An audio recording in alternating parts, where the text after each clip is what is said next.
34 years ago, when I was 6 years old, Kane Hodder appeared on the screen as Jason Voorhees and scared the crap out of a lot of us. I can't believe it's been that long. It hurts almost even to say.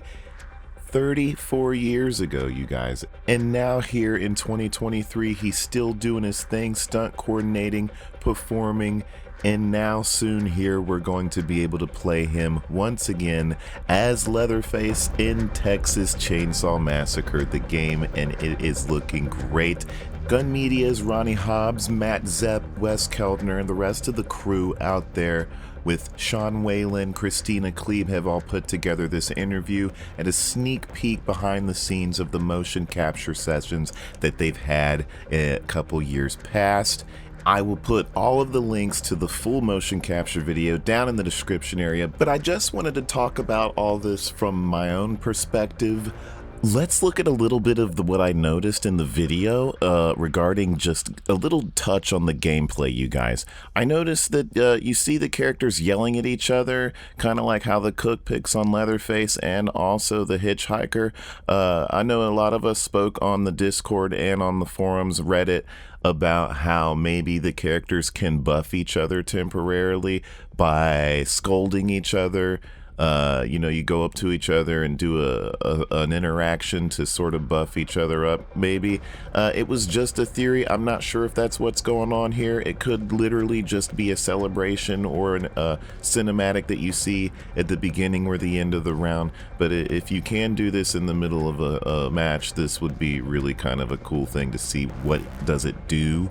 And I have to just mention again, I just mentioned it in the last Texas video that I did, Sissy Christina Klebe as this character really hits home as feeling like Ruby Lane from Fear Street.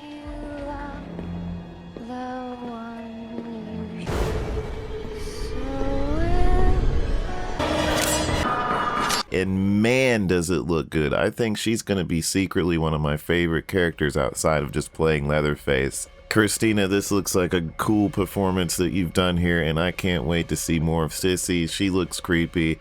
She has those psychological issues going on, and it just has this unnerving presence going on with her, and I can't wait to dig into that character and see what she's all about. Of course, we have the hooks, Kane Hodder hooking people up as Leatherface. I'm assuming that is a kill.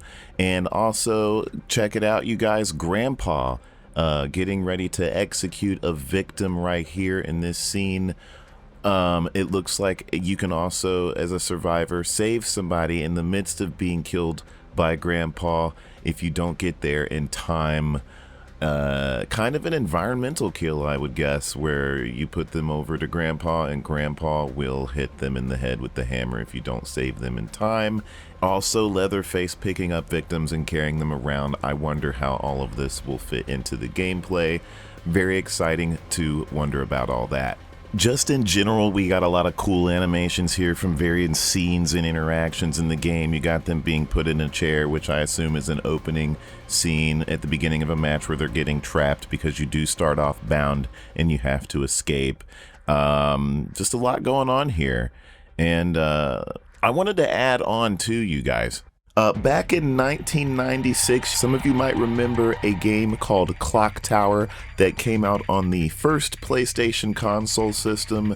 It consisted of you playing a protagonist in a very point-and-clicky type of adventure action game where you had to run from one killer and get away from him, and being a sort of victim to the whole situation of being chased around, having to hide, having to find ways to sort of defend yourself while you're trying to find the way out of the house or building that you were stuck in. There was no way to kill this creature, but he would come out and stalk you around. And when this came out back in the day, I was just struck by it in a way. It hit me in a way that I was like, holy crap, this game released and hit me in a way where I looked at it and went, there's nothing else like this out on the market.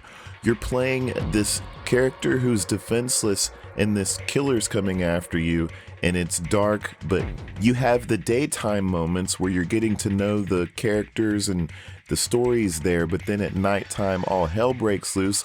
This was the game for me that felt more like a horror movie than any other game I had ever played. It was very new, it was fresh. It really excited me at the time because I thought if there was going to be one of these released that we'd see many more down the road, but guess what? It never really happened. The sequels weren't that great, it just didn't hit the same as when Clock Tower originally released, and there was nothing really like it ever again. Until now, when we have Friday the 13th and some of these other games that are coming out kind of nail the formula of giving you anxiety and suspense in a situation where you feel defenseless. And it's really cool to see that this is growing and being built upon. Developers really getting around the idea of this concept.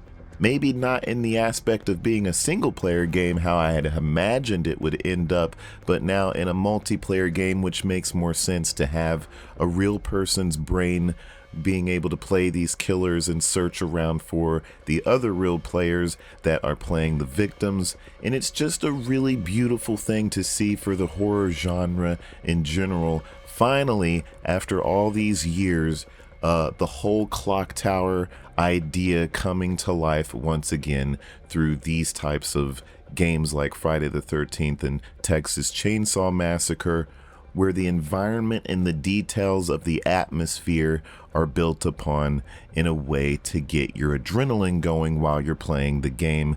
I am supremely excited for all that. It's really cool to see these veteran actors coming in, people that know what they're doing, putting the time in for stunts and stunt coordinating, and really trying to take all of this idea from Friday the 13th to Texas Chainsaw Massacre to the next level, building and growing the experience.